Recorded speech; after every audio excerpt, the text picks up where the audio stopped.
For today's video mga lalabs, nandito tayo ngayon sa Wang Tai Shin Temple. So ayan mga lalabs, so ang dami namang tao dito.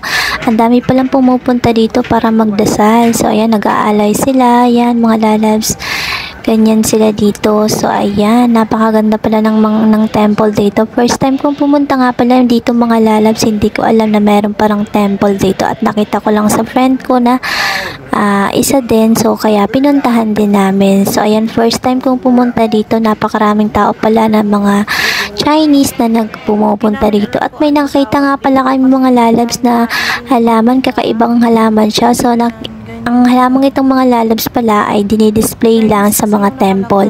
So ang tawag dyan pala mga lalabs ay Big Buddha's hands na halaman. So ayan, nakakatuwa siya, 'di ba? O tingnan niyo, parang mga kamay nga talaga siya. Ang dami niyang ang dami niyang style. Ngayon, style kamay siya kaya tinawag siyang Big Buddha's hands. Kayan. Gamot daw siya yan mga lalab. Sabi nila, yan yung sinabi nila. So, baka nga gamot nga yan. At saka pag binili mo daw yan mga lalab, sobrang mahal niya. So, ayan, dinidisplay lang yan sa mga temple mga lalabs. Kaya sobrang dami. Ako'y napawaw dahil first time kong makakita ng mga ganito mga lalabs. Para din siyang mga lalabs, parang lemon. So, ganun lang siya.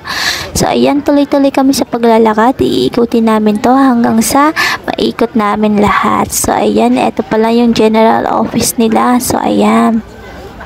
So, medyo sobrang dami tao talaga ngayon mga lalabs kasi gawa nung birthday ng Buddha. So, ayan, kaya ang daming tao. So, ayan.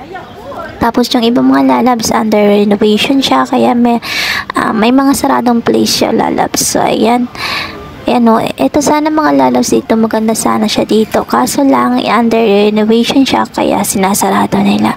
So, napakaganda yan mga lalabs sa loob. So, hinahayaan nila yung mga tao na pumasok lang, hindi tulad sa ibang mga temple na binabawalan na pumasok yung mga kapag hindi ka Buddhist or hindi ka Chinese. So, ayan o.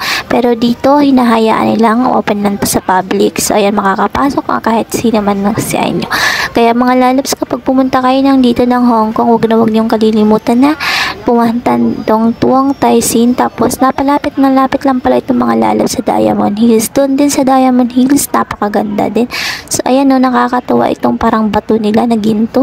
Ayan, yan yung Buddha nila. So ayan, natutuwa ako. At dito nga pala mga lalabs, pasukin natin ito. Meron na ditong secret place sila. So ayan, kaya pinasok din namin. So ayan, maganda siya mga lalab sa loob. Ayan, mayroong mga nakasabit-sabit na mga na mga lanterns. So ayan, at ang daming pananim pala dito mga lalabs, no.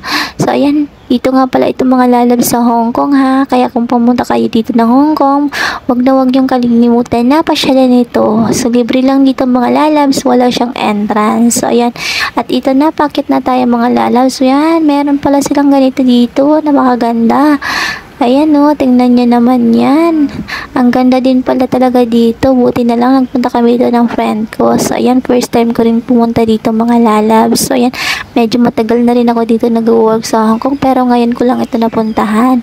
So ayan, buti na lang nakita ko sa Facebook ng friend ko, kaya yun, napunta din na kami dito.